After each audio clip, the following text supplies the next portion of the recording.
Bonjour à toutes et à tous, merci de nous choisir pour vous informer. C'est parti pour votre magazine de la mi-journée. Nous avons le plaisir de recevoir aujourd'hui Mamadou Lamine Dianté. Il est le président du MCE And Nawlé, le mouvement pour une citoyenneté engagée. Il est aussi le coordonnateur national de la coalition Diomaye Président. Monsieur Dianté, bonjour et bienvenue sur Walf TV. Bonjour Hassan et bonjour à vos téléspectateurs et téléspectatrices. Et c'est un grand plaisir de venir partager cet important plateau avec vous et vous remercie également pour l'invitation. Alors votre régime va boucler 3 mois, 100 jours. Nous allons faire un peu le bilan de ces 100 premiers jours de pouvoir. Mais parlons d'abord de la coalition que vous avez dirigée lors de cette élection présidentielle. Je rappelle que vous êtes le coordonnateur de la coalition Diomaye Président, le coordonnateur national. Comment se porte cette coalition aujourd'hui? Parce qu'on n'en entend pas beaucoup parler. Oui, je crois que vous avez dit, on n'en entend pas beaucoup parler. Ça veut dire qu'on doit reconnaître pour la vérité que la coalition ne fonctionne pas. Parce que après l'investiture de son Excellence Bassirou Diomaye Faye, président de la République du Sénégal, il a eu à recevoir la coalition le 6 avril, histoire de remercier les gens, mais également de voir avec nous quelles sont les perspectives par rapport à son mandat de 5 ans. Après ça, on s'est réunis le 13 avril, mais depuis lors, il n'y a aucune activité au sein de cette coalition-là. Et je considère que pour une coalition présidentielle au pouvoir, l'attitude doit être autre. Parce qu'en réalité, c'est vrai qu'il ne s'agit pas de remplacer le gouvernement qui détient aujourd'hui la faveur de la communication institutionnelle. Mais nous, en tant que politiques, nous devons pouvoir être aux côtés du président de la République, appuyer ses actions avec son gouvernement, parce que je crois que les 12 années de pouvoir de Macky Sall, s'il les a réussi, c'est moins par rapport à l'APR que par rapport à Benno Bokk Yakaar. Donc je crois que là, nous devons quand même redynamiser la coalition pour que véritablement elle puisse se mettre au service du président de la République. Redynamiser cette coalition, vous l'avez rappelé, c'est ce qui a permis un peu au chef de l'État Macky Sall à rester au pouvoir pendant une douzaine d'années en gardant l'ossature de Benno Bokk Yakaar. Aujourd'hui, on s'achemine, on n'en est pas encore totalement sûr, mais vers des échéances électorales, avec cette idée de dissoudre l'Assemblée nationale. Mais avec cette situation-là, est-ce que ce n'est pas risqué de laisser perdurer cette situation de ni coalition ni organisation? À mon avis, ce qui est risqué, c'est de dissoudre l'Assemblée nationale. Et pourquoi? Oui, en fait, moi, je n'aurais pas conseillé la dissolution de l'Assemblée nationale aujourd'hui. Parce que vous savez, c'est vrai, déjà, nous, au niveau de la coalition, on a des problèmes d'organisation. Le PASTEF, qui constitue le parti politique du président Bassirou Diomaye Faye, il était donc le secrétaire général. Là aussi, je ne suis pas sûr que c'est un parti qui est vraiment fonctionnel, comme il se doit. Mais vous savez, j'entends les gens dire oui, il faut aller vers la dissolution de l'Assemblée. Je pense que c'est plus un piège qu'un conseil. Mais pourquoi? Vous savez, en réalité, nous sommes aujourd'hui à plus de 3 mois d'exercice du pouvoir par le président de la République. Nous sommes sortis d'une campagne électorale extrêmement difficile. Aujourd'hui, nous n'avons pas encore toutes les rênes du pouvoir en tant que coalition. La majorité des collectivités territoriales sont détenues par les gens de Benno Bokk Yakaar. Dans la plupart des directions générales, c'est les gens de Benno Bokk Yakaar qui sont encore là. Donc nous n'avons pas encore totalement le pouvoir. Le peuple est sorti de cette campagne électorale après 3 années pratiquement de difficultés. Est-ce qu'on a la garantie que ce peuple-là se rendra massivement dans les urnes pour donner la majorité au président Bassirou Diomaye Faye? Je crois qu'aujourd'hui, tout le débat qui est agité tient un peu à cette inquiétude des députés de Benno Bokk Yakaar, à savoir est-ce qu'on ne va pas vers la dissolution. Mais nous sommes dans un pays démocratique. Il y a des comportements et attitudes qu'on reprochait à Macky Sall. Nous considérons qu'aujourd'hui, le président Bassirou Diomaye Faye et son Premier ministre doivent éviter ce comportement de Macky Sall et aller dans le sens de discuter avec les autres qui sont de l'autre côté, parce qu'en réalité, après tout, nous sommes tous des Sénégalais. Aujourd'hui, s'ils craignent que l'on dissolve l'Assemblée nationale pour brandir aujourd'hui une éventuelle motion de censure, je pense qu'il y a lieu quand même de discuter pour apaiser les choses. Parce que qu'on ne soit pas du même bord, c'est normal, nous sommes en démocratie, mais quand même, à mon humble avis, on doit pouvoir échanger et collaborer dans un esprit républicain. Vous êtes l'une des rares personnes qui, en tout cas, n'est pas d'accord avec cette dissolution dans le camp de l'actuel pouvoir. Vous parlez même de risques et en disant que vous n'avez pas totalement les rênes du pouvoir. Est-ce que cette dissolution de l'Assemblée nationale, avec une nouvelle élection, une nouvelle configuration politique du Parlement, ne vous permettra pas d'avoir justement les rênes? Oui, mais les enjeux d'une élection présidentielle sont totalement différents des enjeux des élections législatives ou locales. Le discours ne peut pas être le même. Il est clair que aujourd'hui, dans les collectivités territoriales, la majorité est détenue par Benno Bokk Yakaar, c'est ça. Moi, je viens de Kolda. Nous avons 15 communes, toutes occupées par des responsables de Benno Bokk Yakaar. Et si on doit aller aux élections législatives, c'est 2 députés qu'on aura à élire. Vous voyez, aujourd'hui, ils sont assis sur une manne financière parce qu'ils ont reçu les fonds de concours de l'État. Dans notre coalition, est-ce que nous avons les moyens? Quelle serait la réaction du peuple? Le peuple qui est sorti massivement le 24 mars. Est-ce que ce peuple-là, on a la garantie qu'il sortira massivement pour ça? Je pense qu'aujourd'hui, la situation, elle est quand même maîtrisable et commande une concertation entre le pouvoir détenu par le président Bassirou Diomaye Faye et l'exécutif qui est aujourd'hui en majorité incarné par Benno Bokk Yakaar. Maintenant, il y a des spéculations, on sait que aussi c'est la politique. Parce que nous sommes dans un pays où le président de la République reste la clé de voûte des institutions. Rien ne peut échapper à son contrôle. Donc, on entend les gens dire, oui, on va voter une loi pour que le président ne soit plus capable de dissoudre l'Assemblée nationale. C'est bonne guerre. Mais ça ne se passe pas comme ça. Même si cette loi-là est votée, il faut qu'on soumette ça au président de la République. En dernier ressort. Donc, je pense que... La promulgation. Non, je pense qu'aujourd'hui, pour l'intérêt du Sénégal, parce que nous avons un pays à reconstruire. Nous avons un pays à reconstruire. Ils sont en train de faire l'état des lieux. Peut-être que vous reviendrez sur ça. Ils sont en train de faire l'état des lieux, qui sera présenté, à mon avis, aux Sénégalais, pour qu'on sache dans quel état on a trouvé notre Sénégal le 24 mars 2024. Maintenant, à partir de ce moment-là, il y a une phase de transition, véritablement, où il faudra peut-être chercher à soulager le peuple, apporter quelques correctifs et puis aller vers la transformation. Mais pendant ce temps-là, il ne faudrait pas qu'on verse un peu dans des querelles stériles. Alors, présenter l'état des lieux aux Sénégalais et aussi la voie à suivre pour atteindre les objectifs qu'ils se sont fixés. C'est ce qu'attendent les députés de Benno Bokk Yakaar du Premier ministre Ousmane Sonko, qui refuse de faire sa déclaration de politique générale en donnant même une injonction au Parlement. Est-ce qu'il n'est pas allé trop loin en donnant un ultimatum? Oui, je crois que le débat a été biaisé. J'entends les gens dire oui, Ousmane Sonko refuse d'aller à l'Assemblée nationale. Le Premier ministre Ousmane Sonko refuse d'aller à l'Assemblée nationale. D'autres disent oui, il donne des injonctions à l'Assemblée. On a un faux règlement intérieur. Tout cela n'est pas vrai. Qu'est-ce qui est vrai? Le règlement intérieur de l'Assemblée nationale n'est pas faux. Le règlement intérieur de l'Assemblée nationale comportait des articles relatifs au Premier ministre et à la déclaration de politique générale du Premier ministre, qui a été enlevé lorsque, par réforme, ils ont supprimé le poste de Premier ministre. Maintenant, lorsqu'ils ont intégré ramené encore le poste de Premier ministre, ils n'ont pas corrigé le règlement intérieur qui demeure aujourd'hui incomplet parce que ne reconnaissant pas la déclaration de politique générale, ne reconnaissant pas également la motion de censure. Par conséquent, nous avons comme slogan « Djub Djubal Djubanti ». Ils ont cette habitude-là. C'est comme ça qu'ils ont gouverné le pays. Par la violence et par les voies de fait. Ousmane Sonko ne peut pas dire que je ne vais pas à l'Assemblée nationale.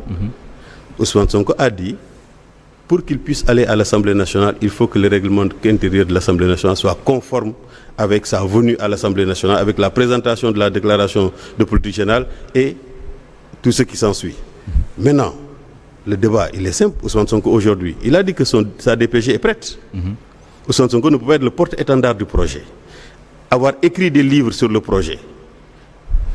Et on dit qu'il n'a pas de DPG pour aller présenter à l'Assemblée nationale. Non, il suffit simplement que l'Assemblée nationale puisse se réajuster, remettre en l'état le règlement intérieur, mettre à jour le règlement intérieur et lui permettre de venir présenter l'Assemblée. Maintenant, évidemment, d'un côté, certains parmi nous peuvent penser que s'il va à l'Assemblée nationale, on va voter une motion de censure. Mais cette motion de censure-là, même si elle est votée, elle a une limite. Si elle est votée une fois, on dissout le gouvernement. Mais le président de la République, il choisit encore un Premier ministre et rien ne l'empêche de choisir à nouveau Ousmane Sonko. Est-ce qu'il y a une deuxième motion de censure qui viendra? Non. C'est pourquoi je dis qu'il y a de la place à la concertation. Les uns peuvent être inquiets pour leur avenir. Les autres peuvent penser que oui, si on va dans ces conditions-là, voilà ce qui peut arriver. Aujourd'hui, j'ai déjà dit que le président de la République est la clé de voûte des institutions. C'est un homme de concertation. Je ne dis pas de siffler la fin de la récréation, mais il a les moyens aujourd'hui d'apaiser les deux parties pour que véritablement on puisse continuer à travailler pour l'intérêt du Sénégal. Justement, restons avec cette question de règlement intérieur de l'Assemblée nationale. Il n'y a pas de Premier ministre, il n'y a pas de motion de censure et pourtant les députés membres de la coalition Yewwi Askan Wi ont déposé une motion de censure contre le Premier ministre d'alors, Amadou Ba, avec ce même règlement intérieur. Parce que Amadou Ba est venu alors que le règlement intérieur ne le reconnaît pas. S'ils ont accepté de recevoir un Premier ministre avec ce règlement intérieur, pourquoi refuser aujourd'hui? Non. Amadou Ba est allé en violant le règlement intérieur de l'Assemblée nationale. Ce que Ousmane Sonko ne veut pas. Il ne peut pas aujourd'hui être le Premier ministre de son Excellence Bassirou Diomaye Faye, président de la République, qui appelle au Djoub Djoubandi et aller allègrement violer le règlement intérieur de l'Assemblée nationale. Il n'y a pas sa place encore. Il voudrait qu'on lui aménage une place pour venir présenter sa DPG. C'est pas compliqué. Alors, le Parti démocratique sénégalais vient de déposer, en tout cas, une demande sur la table du président de l'Assemblée nationale pour corriger ce règlement intérieur-là. Est-ce qu'il fallait attendre que le PDS essaie de sauver les meubles? Oui, mais avant le PDS, d'abord il faut les féliciter pour ça. Et je crois que ça ne fait que réhabiliter et conforter Ousmane Sonko dans sa position que le règlement intérieur doit être revu et adapté au contexte avec la nomination du Premier ministre. Mais avant eux, les députés de notre coalition, Yewwi Askan Wi, avaient tiré la sonnette d'alarme en indiquant en réalité que le Premier ministre, dans ces conditions-là, ne peut pas venir parce que l'Assemblée nationale n'a pas encore mis à jour son règlement intérieur. Nous sommes avec Mamadou Lamine Dianté, il est le président du MCE And Nawlé, le mouvement pour une citoyenneté engagée. Il est aussi le coordonnateur national de la coalition présidentielle, la coalition Diomaye Président. Parlons à présent de la justice avec les assises qui se sont terminées. Le rapport a été remis au chef de l'État, Bassirou Diomaye Faye, ce jeudi. Et qu'est-ce que vous retenez d'abord de ces assises, de ce dialogue-là en tant qu'acteur politique? Dans sa forme et dans son format, je pense que c'était une excellente chose. Vous savez, au Sénégal, on a la particularité de tout commenter. On fait, on commente, on ne fait pas, on commente. Les gens sont allés jusqu'à dire que oui, Bassirou Diomaye Faye qui est arrivé au pouvoir, il appelle à une concertation autour de la justice, c'est parce qu'il n'a pas de programme. Vous savez, Bassirou Diomaye Faye quand même ne peut pas être pris et jeté en prison, excusez-moi du terme, pendant 11 mois. On le ressort sans jugement, sans rien du tout, et qu'on dise qu'il n'a pas d'idée, il n'a pas de programme sur la justice. C'est simplement parce que nous sommes à l'ère de la gouvernance participative. Il considère qu'il a des décisions à prendre par rapport à la justice, mais que pour ce faire, il faudrait nécessairement qu'il y ait une concertation pour savoir les acteurs de la justice, les professeurs de droit, les bénéficiaires des services publics de la justice, quelles sont leurs attentes par rapport à la justice, pour voir par rapport aux mesures qu'il va prendre, par rapport aux orientations qu'il va donner à sa politique relative à la justice, ce qui pourrait être en conformité avec les attentes de l'opinion. Il l'a dit d'ailleurs, et je crois que c'est une rupture par rapport à Macky Sall, qui avait convoqué ici des concertations ou des assises, mais qui a dit qu'il prendra ce qu'il arrange. Mais lui, il a fait un peu, peut-être pas totalement comme Diouf l'a fait, en disant qu'il ne va pas changer une seule virgule de cela, mais ici, il a dit que ce qui a été retenu, les conclusions qui ont été retenues, il va les appliquer, sauf peut-être celles qui ont une incidence financière. Mais je crois que là, quelque part, ça pourra rassurer les acteurs de la justice. Et on a vu d'ailleurs que le débat autour de la présence ou non du président de la République dans le Conseil supérieur de la magistrature, il n'est pas demandeur. Mais on voit que les acteurs eux-mêmes considèrent qu'il doit pouvoir siéger au niveau du Conseil supérieur de la magistrature. Sous quelle forme? Quel est le contenu qu'on va donner à ça? Mais toujours est-il que les gens estiment qu'à cette étape du Sénégal, où se trouve le Sénégal, on doit pouvoir encore laisser le président de la République siéger au niveau du Conseil supérieur de la magistrature. Donc, sur la question de la haute autorité.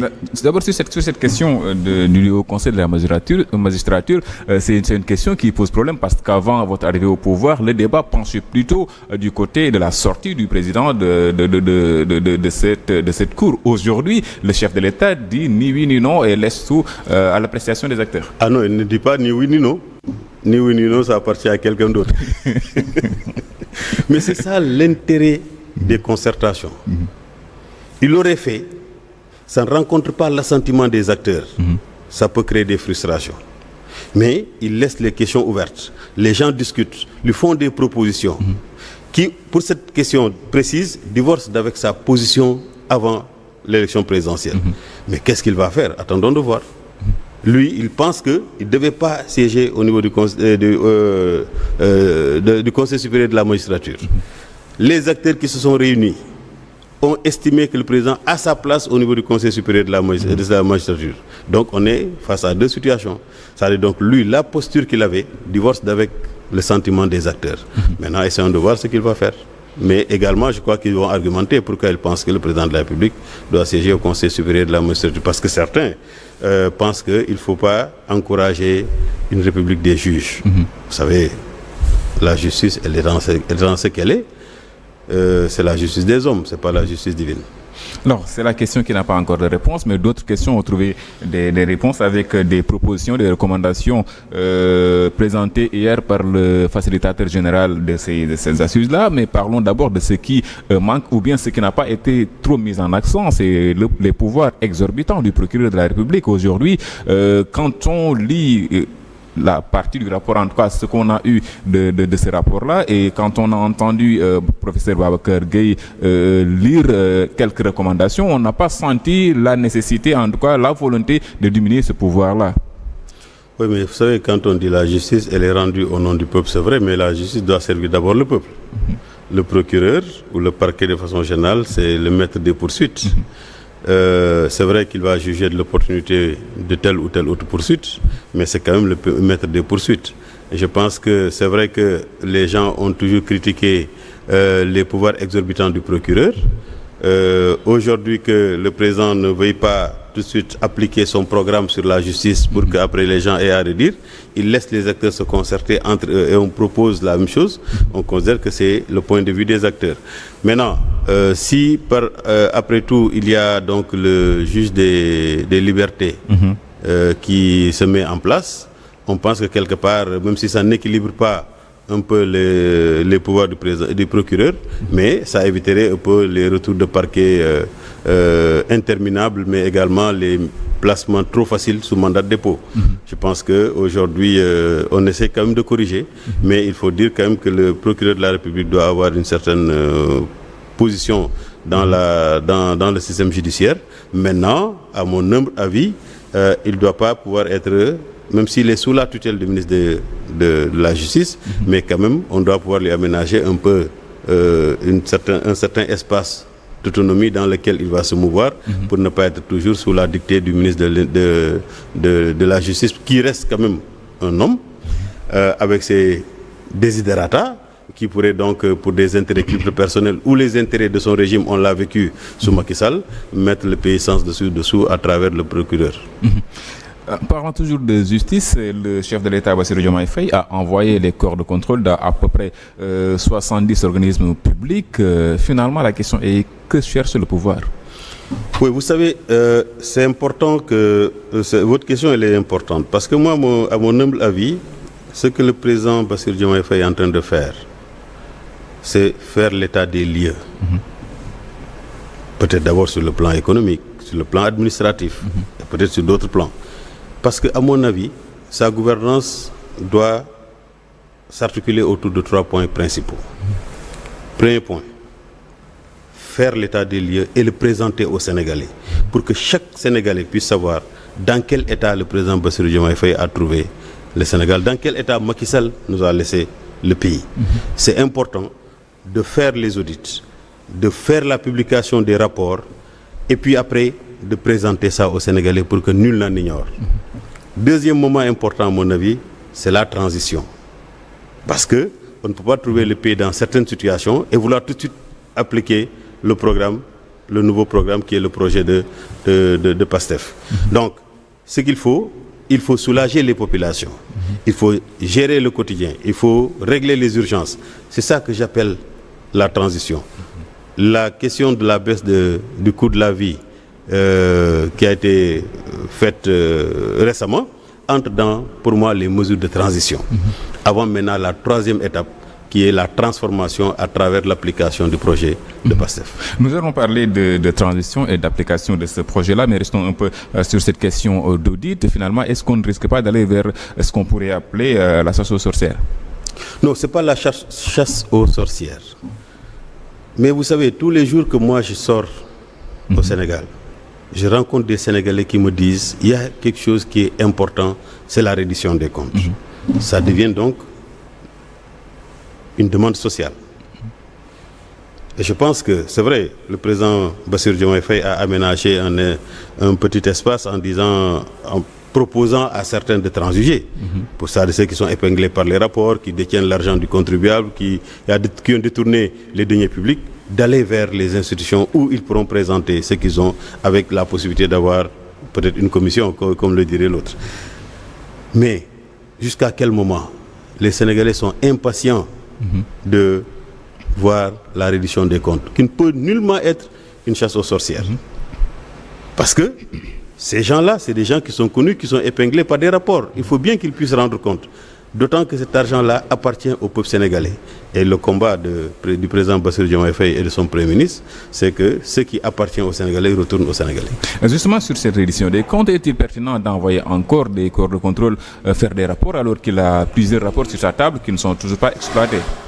Oui, ça dit qu'on a habitué les Sénégalais justement à des chasses aux sorcières. Quelquefois, les rapports ne sont même pas complets, on s'en prend à des gens.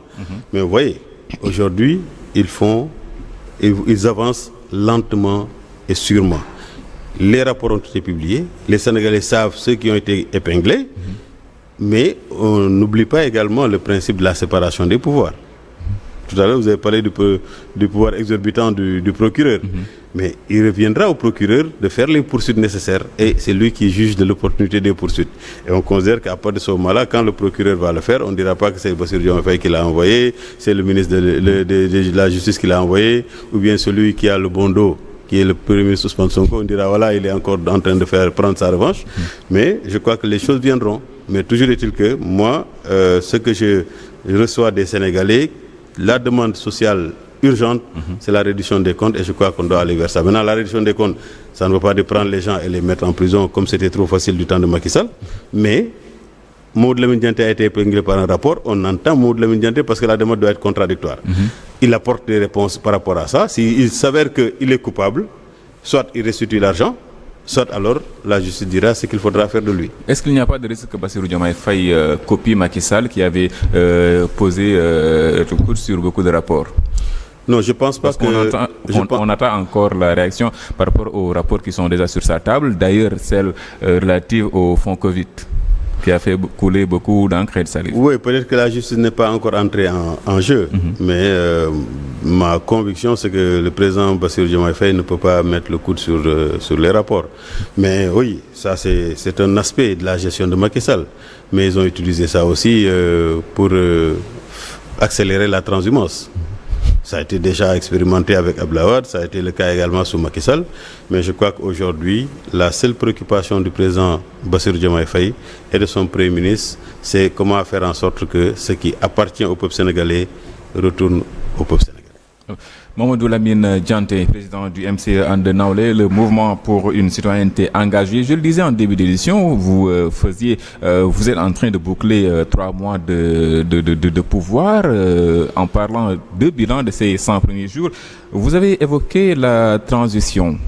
Et en parlant de transition, vous parlez de cette baisse du coût de la vie.